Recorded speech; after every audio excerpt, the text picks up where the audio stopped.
Tarachand classes. आज की video में बात करेंगे संयुक्त राष्ट्र में सुधार संबंधित तर्क, यानी कि ऐसे कौन से तर्क हैं, ऐसे कौन सी बातें हैं जो संयुक्त राष्ट्र संगठन के अंदर सुधार की मांग करती है। ठीक है, इम्पॉर्टेंट टॉपिक है, आने वाला क्वेश्चन है, तो चलिए इसको स्टार्ट करते हैं। संयुक्त राष्ट्र 1945 में हुआ था, आज लगभग 80 साल हो गए हैं इसको। ठीक है, तो आज भी इसके अंदर सुधारों की मांग करी जा रही है, जिसके कुछ निम्नलिखित कारण हैं। क्योंकि जब देश आज़ाद हुआ था उस टाइम जो पॉइंट थे वो देश में भविष्य में घटनाएं युद्ध जैसी स्थिति ना बन सके, उस टाइम उसकी विचारधारा ये थी। लेकिन आज के टाइम में बहुराष्ट्रीय देश बन चुके हैं, बहुराष्ट्रीय कंपनियां हैं, तो थोड़ा बहुत बदलाव अब हो चुका है। पहले के खतरे थे हथियारों से लड़ाई, लेकिन आज के जो खतरे हैं वो है साइबर क्राइम, इंटरनेट, ठीक है, आतंकवाद, बीमारियां। इन सब के लिए अब विचारधारा, पॉइंट और तर्क बदल चुके हैं।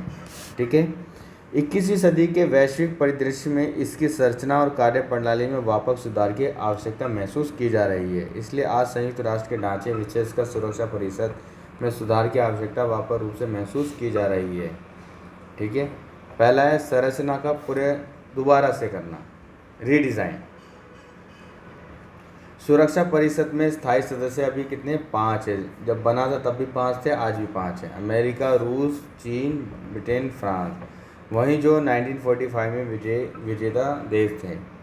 यह संरचना 21वीं सदी की वास्तविक वैश्विक शक्ति संतुलन को नहीं दर्शाती। क्या आज भी इनके टक्कर के यही सबसे ज़्यादा शक्तिशाली देश है और कोई नहीं है? बिल्कुल नहीं। G7 देशों की जगह अब G20 अधिक प्रासंगिक हो गया है। यहाँ पे बहुत सारे देश, विकासशील देश, इकोनॉमिक, ये सारे देश आ रहे हैं, जहाँ पे भारत, जापान, जर्मनी, ब्राज़ील जैसे उभरती अर्थव्यवस्थाओं का प्रभाव बढ़ता जा रहा है। अफ्रीका, लैटिन अमेरिका और दक्षिण एशिया जैसे क्षेत्र पूरी तरह से इग्नोर किए गए हैं, जो कि नहीं करना चाहिए। ये भी इम्पोर्टेंस और अच्छा योगदान निभाते हैं।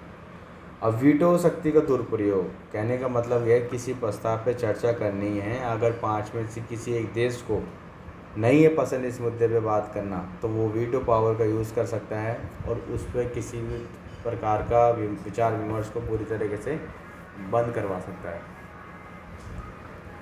P5 देशों के आसपास वीटो शक्ति है, जिससे वे किसी भी प्रस्ताव को एक तरफा रोक सकते हैं, चाहे बाकी विषय उसका समर्थन करे या ना करे। कई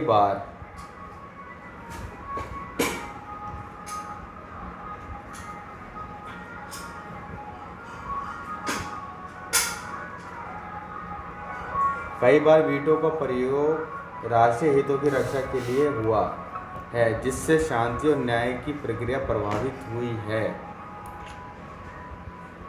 जैसे सीरिया, इजराइल, फिलिस्तीन विवाद आदि मामलों में UNSC निष्क्रिय रहा। तो आप समझ सकते हो कि इसका इस्तेमाल गलत हो रहा है। विकासशील देशों की भूमिका का अभाव, वर्तमान में सुरक्षा परिषद में स्थायी सदस्य में कोई विकासशील देश शामिल नहीं है।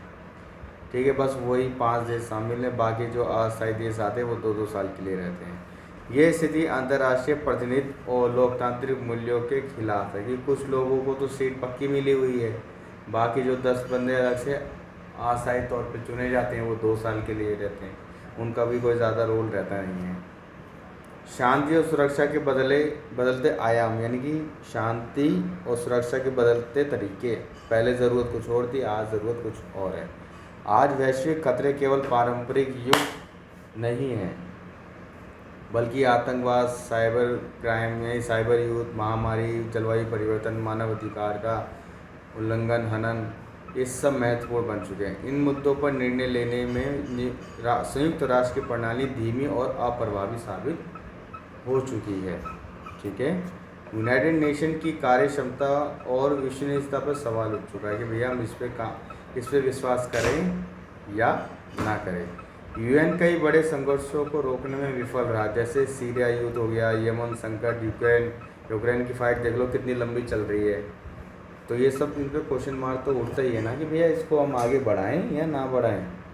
ठीक है, इसकी भूमिका सिर्फ प्रस्ताव पारित करने तक सीमित रह गई, यानी कि जब सिर्फ कागज़ों पे इसके ऑर्डर पास होते हैं, बाकी ज़मीनी लेवल पे इनके कोई ऑर्डर फॉलो नहीं किए जा रहे हैं, जिसके ऊपर इन पर सवाल उठने लगा। अब भारत के तर्क है कि भारत लंबे समय से UNC में स्थायी सदस्य की मांग कर रहा है। इसके पीछे लिमिटेड ठोस तर्क दिए गए हैं और ये इम्पोर्टेंट टॉपिक है भैया, इसको अच्छे से लिख लेना, एग्जाम में आएगा। जनसंख्या और लोकतंत्र। भारत दुनिया का सबसे बड़ा लोकतंत्र है और अब जनसंख्या के मामले में विश्व में सबसे बड़ा स्थान पा चुका है, 140 हो गया। अर्थव्यवस्था और वैश्विक भूमिका। भारत विश्व की शीर्ष 5वीं सबसे बड़ी अर्थव्यवस्था है। यह वैश्विक व्यापार, जलवायु परिवर्तन, शांति स्थापना और तकनीकी विकास में सक्रिय भूमिका निभा रहा है। खुद देखो आज इंडिया कितनी बड़ी मार्केट बन के सामने आ चुका है, हर कोई इंडिया के साथ व्यापार करना चाहता है। शांति अभियान में योगदान। भारत अभी तक 20-25 लाख सैनिक भेज चुका है। भारत संयुक्त राष्ट्र अभियानों में सबसे बड़ा सैनिक योगदान करता रहा है और कर भी रहा है। यह दर्शाता है कि भारत अंतर्राष्ट्रीय शांति बनाए रखने में सक्रिय भूमिका निभाता है, इसलिए उसको यूएन के अंदर स्थायी सदस्यता मिलनी चाहिए। अब आता है वैश्विक समर्थन। सिर्फ ये नहीं कि भारत ही अपने आप को रिप्रेजेंट कर रहा है, और भी ऐसे देश हैं जो भारत का स्थायी सदस्यता के तौर पे समर्थन कर रहे हैं। जैसे भारत को जापान, जर्मनी, ब्राज़ील, जो G4 देश और अफ्रीका संघ जैसे देश समर्थन कर रहे हैं। अमेरिका, रूस, फ्रांस और ब्रिटेन भी समय समय पर भारत की दावेदारी का समर्थन करते हैं। देख रहे हो, अमेरिका, रूस, फ्रांस, ब्रिटेन लगभग 4 देश समर्थन कर रहे हैं। लेकिन वीटो पावर का इस्तेमाल तो ये चाइना कर लेता है, जिसके कारण भारत को एक स्थायी सदस्यता नहीं मिल पाती। तो संयुक्त राष्ट्र में सुधार आज की बहुद्वीय विश्व व्यवस्था में एक अनिवार्य आवश्यकता बन गया है। भारत जैसी उभरती शक्तियों को उचित प्रतिनिधि दिए बिना संयुक्त राष्ट्र की वैधता और प्रभावशीलता पर सवाल उठते रहेंगे। सुरक्षा परिषद के विस्तार और वीटो की शक्ति में सुधार ही ज़रूरत है। 21वीं सदी की चुनौतियों का सामना करने के लिए तैयार किया जा सकता है। भारत ने अपनी उपलब्धियां और जिम्मेदारी अंतर्राष्ट्रीय भूमिका में अपना स्थायी स्थान दिखाया भी है और दावेदारी को मजबूत भी किया है, और वैश्विक स्तर पर स्थायी सदस्य लोगों ने भी उसका समर्थन किया है, जो कि उदाहरण पे आप जानते हो अमेरिका, रूस, फ्रांस और ब्रिटेन। तो हम कह सकते हैं कि संयुक्त राष्ट्र के अंदर आज के हिसाब से सुधार करना बहुत ही क्या है, ज़रूरी है कि इसके नियम और कानूनों को सिर्फ कागज़ों पे ना तोला जाए, ज़मीनी स्तर पे इसका लागू भी हो और ये प्रभावी तरीके से कार्य भी करे, जो इसका उद्देश्य है। ठीक है, आई होप आपको आज की वीडियो अच्छी लगी होगी। चैनल को ज़रूर सब्सक्राइब करें। मिलेंगे आपसे अब नेक्स्ट वीडियो में।